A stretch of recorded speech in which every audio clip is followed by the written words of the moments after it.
নমস্কার সকলকে, আমি ডক্টর দীপানিতা পাল, হোমিওপ্যাথি কনসালটেন্ট।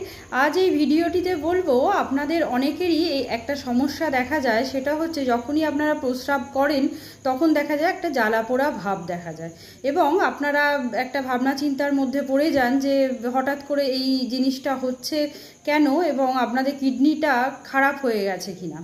সব সময় যে এই ইউরিনে জ্বালা পোড়া ভাবটা হলেই আপনাদের কিডনি খারাপ হবে সেটা কিন্তু নয়। এর পিছনেও কিন্তু অন্য আদার্স অনেক কজ থাকতে পারে। যেমন হচ্ছে, যদি ইউরিনের যে কেমিক্যাল কন্টেন্ট আছে সেটা যদি কোনো কারণে চেঞ্জ হয়, সেক্ষেত্রে কিন্তু আপনাদের দেখা যায় ইউরিনে জ্বালা পোড়া ভাব হতে পারে। যেমন নাম্বার 1 হচ্ছে, যদি আপনাদের ইউটিআই হয়, মানে ইউরিনারি ট্র্যাক্ট ইনফেকশন হয়, সেক্ষেত্রে ইউরিনে জ্বালাপোড়া ভাব হতে পারে।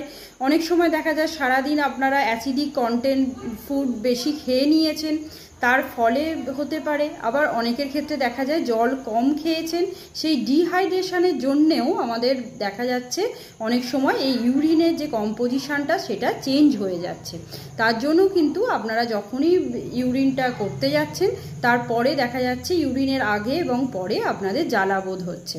তাই সবসময়ই যদি ইউরিনে জ্বালা পোড়া বোধ হয়, সেক্ষেত্রে কিন্তু আপনাদের কিডনি ড্যামেজ হয়ে গেছে এটা কখনোই ভাববেন না। কিছু যে কজগুলো বললাম সেগুলোও থাকতে পারে। অবশ্যই এই সব বিষয়ে আপনারা সতর্ক হবেন, এবং যদি ইউরিনারি ট্র্যাক্ট ইনফেকশন হয় অবশ্যই ডাক্তারের পরামর্শ নেবেন।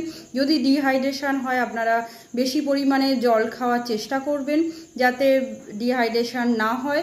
যদি অ্যাসিডিক ফুড বেশি খেয়ে থাকেন, সেটা আস্তে আস্তে কমানোর চেষ্টা করবেন, নেক্সট ডেতে কম খাবেন। তাহলেও যদি জ্বালা পোড়া না কমে, তাহলে অবশ্যই একজন ভালো ডক্টরের পরামর্শ নেবেন।